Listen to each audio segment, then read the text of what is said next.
Camera कहाँ पे? Yes. Where is moon? Hi everyone, welcome to my channel. बच्चा चीज़ों को पॉइंट करके नहीं बता रहा है, क्या करें? ये सवाल आपने बहुत बार मुझसे पूछा है और आज का ये वीडियो पॉइंटिंग से ही रिलेटेड है कि पॉइंटिंग माइलस्टोन क्या होता है, पॉइंटिंग क्यों इम्पॉर्टेंट है और इसको अचीव करवाने के लिए आप बच्चों को कैसे एनकरेज कर सकते हैं। तो आइए शुरू करते हैं आज का वीडियो।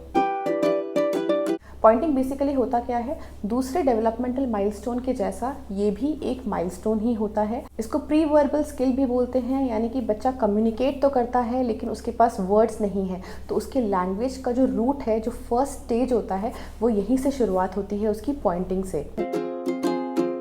क्यों ये पॉइंटिंग माइलस्टोन इंपॉर्टेंट है? 3 कारण होते हैं। सबसे पहला, बच्चों का वे ऑफ कम्युनिकेशन यही है। अगर बच्चे को आपसे कोई चीज़ चाहिए तो वो उसकी तरफ पॉइंट करके बताएगा, जिसको बोलते हैं इम्पेरेटिव पॉइंटिंग। और अगर उसको कोई चीज़ एक्साइटमेंट में आपको दिखानी है तो भी वो पॉइंट करेगा और उसको बोलते हैं डिक्लेरेटिव पॉइंटिंग। तो ये उनका वे ऑफ कम्युनिकेशन है, जिसको वो प्री वर्बल स्टेज पे यूज़ करते हैं जब उनको बोलना नहीं आता है। दूसरा रीज़न है कि अगर बच्चा कोई चीज़ पॉइंट करता है और आप उसको रिस्पॉन्ड करके उस चीज़ का नाम बताते हैं, तो बेसिकली आप बच्चे का वोकैबुलरी बढ़ा रहे हैं, बच्चे को न्यू वर्ड सिखा रहे हैं। यूजुअली कहा जाता है कि बच्चा कोई चीज़ अगर पॉइंट करता है तो उस चीज़ को वो विदिन 3 मंथ्स उस चीज़ का नाम जान जाता है, तो इस तरह से उसकी वोकैबुलरी इंक्रीज होती है। तीसरा रीज़न होता है जॉइंट अटेंशन, यानी कि आप जब कोई चीज़ पॉइंट करते हैं तो बच्चा भी उसी तरफ देखता है जहाँ पे आपने पॉइंट किया है, बच्चा आपको नहीं देखता है। यही स्किल बच्चे में डेवलप हो रही होती है कि दोनों मिलकर एक ही चीज़ के बारे में बात कर रहे हैं, एक ही चीज़ की तरफ देख रहे हैं। तो ये 3 रीजंस है जिसके लिए पॉइंटिंग माइलस्टोन को काफ़ी इंपॉर्टेंट बताया जाता है। ये माइलस्टोन आता कब है? यूजुअली 12 से 18 महीने के बच्चे पॉइंट करना स्टार्ट कर देते हैं। 12 महीने का बच्चा पूरे हाथ से पॉइंट करेगा, मतलब एक फिंगर शायद नहीं भी दिखाएगा, लेकिन धीरे धीरे करके 15 मंथ्स जैसे जैसे निकलेगा तो वो एक एक फिंगर से पॉइंट करना स्टार्ट कर देगा। अब सवाल आता है कि इस माइलस्टोन को अचीव करने के लिए क्या हम कुछ बच्चे की हेल्प कर सकते हैं? यस, डेफिनेटली हम हेल्प कर सकते हैं। और सबसे पहली चीज़, बच्चे के साथ बहुत ज़्यादा खुद से ही इंटरेक्शन करिए। चाहे बच्चा 6 महीने का हो, चाहे 1 साल का हो, बच्चा आपसे बात करे या ना करे, आपको बच्चे से इंटरेक्ट करते ही रहना है। दूसरी चीज़, जब भी आप बाहर हो तो बच्चे को जो बाहर की चीज़ होती है, जैसे बर्ड हो गया या कोई डॉग अगर दिख रहा है, सी मून, वेयर इज मून?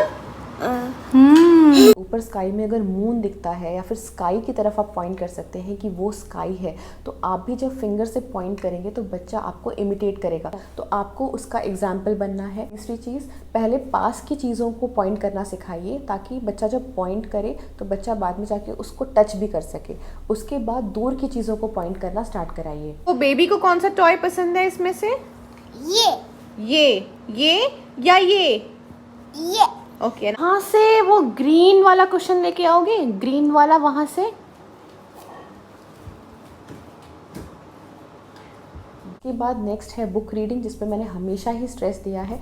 1 साल का बच्चा कोई स्टोरी नहीं पढ़ेगा, आप उससे कुछ भी एक्सपेक्ट नहीं कर सकते हैं, लेकिन स्टोरी बुक लेके सिर्फ आप जो फ़ोटोज़ हैं वहाँ पे पॉइंट करके उसको बताइए, तो बच्चा भी उसको पॉइंट करेगा। आप बच्चे से क्वेश्चंस पूछिए कि ये कहाँ पर है, तो बच्चा उसको पॉइंट करके ही बताएगा। बेड कहाँ पे है? Where is bed?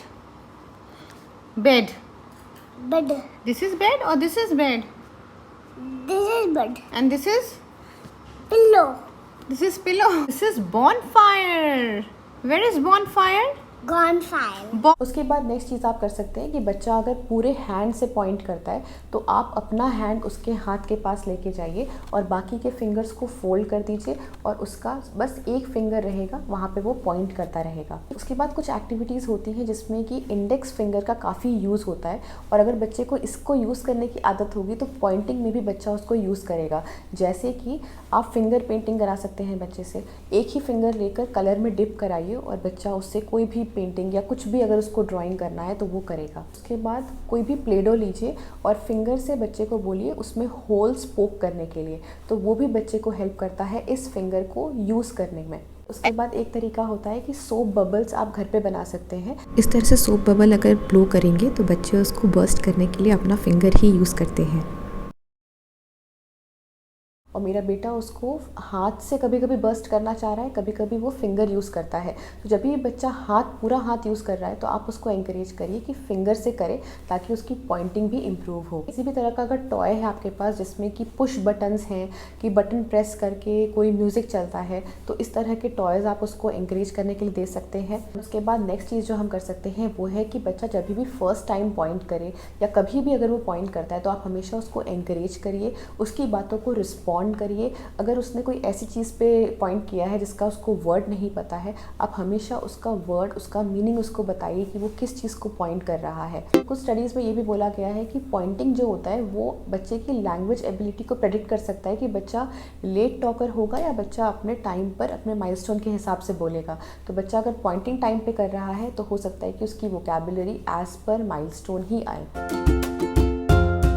अब सवाल आता है कि 18 महीने से 2 साल तक का बच्चा अगर पॉइंट नहीं कर रहा है तो क्या हमें चिंता करने की ज़रूरत है। यहाँ पे हमें एक बात समझनी होती है कि जैसे क्लैपिंग या वीविंग होता है जो कि हम 9 या 10 महीने के बच्चे को सिखाते हैं, वो भी प्री वर्बल स्किल ही होता है पॉइंटिंग की तरह। पर हम पॉइंटिंग बच्चे को सिखाते नहीं हैं, हमारा ध्यान ही नहीं जाता है, स्पेशली अगर हम बच्चे से ज़्यादा इंटरेक्ट नहीं कर रहे हैं। पॉइंटिंग एक स्किल भी है जो बच्चे को सिखाना पड़ता है, शायद वो खुद से उसको ना आए। तो आपको पॉइंटिंग के साथ साथ बच्चे के बाकी के जो लैंग्वेज माइलस्टोन्स हैं, जैसे अगर बच्चा पूरे वर्ड्स क्लियरली बोल रहा है और बच्चा सिर्फ पॉइंट नहीं करता है, अगर बच्चे को अगर कोई चीज़ चाहिए और बच्चा आपको लेके जा रहा है वहाँ तक लेकिन पॉइंट नहीं करता है, तो ये सारी चीज़ें नॉर्मल साइंस है। हो सकता है कि उसको पॉइंटिंग का स्किल डेवलप ही नहीं हुआ है, तो इस पर आपको चिंता करने की ज़रूरत नहीं है। लेकिन अगर पॉइंटिंग के साथ साथ बच्चे का किसी भी तरह का लैंग्वेज डिले आपको दिखता है तो प्लीज़ अपने डॉक्टर से बात करिए। लैंग्वेज डिले पे ऑलरेडी मेरा वीडियो बना हुआ है, तो वो भी ज़रूर देखिएगा। तो आज का ये वीडियो कैसा लगा प्लीज़ मुझे कमेंट सेक्शन में ज़रूर लिख के बताइएगा। इस तरह के और वीडियोस देखना चाहते हैं तो प्लीज़ मेरे चैनल को सब्सक्राइब करिए। अभी के लिए just stay safe, stay healthy. Thank you.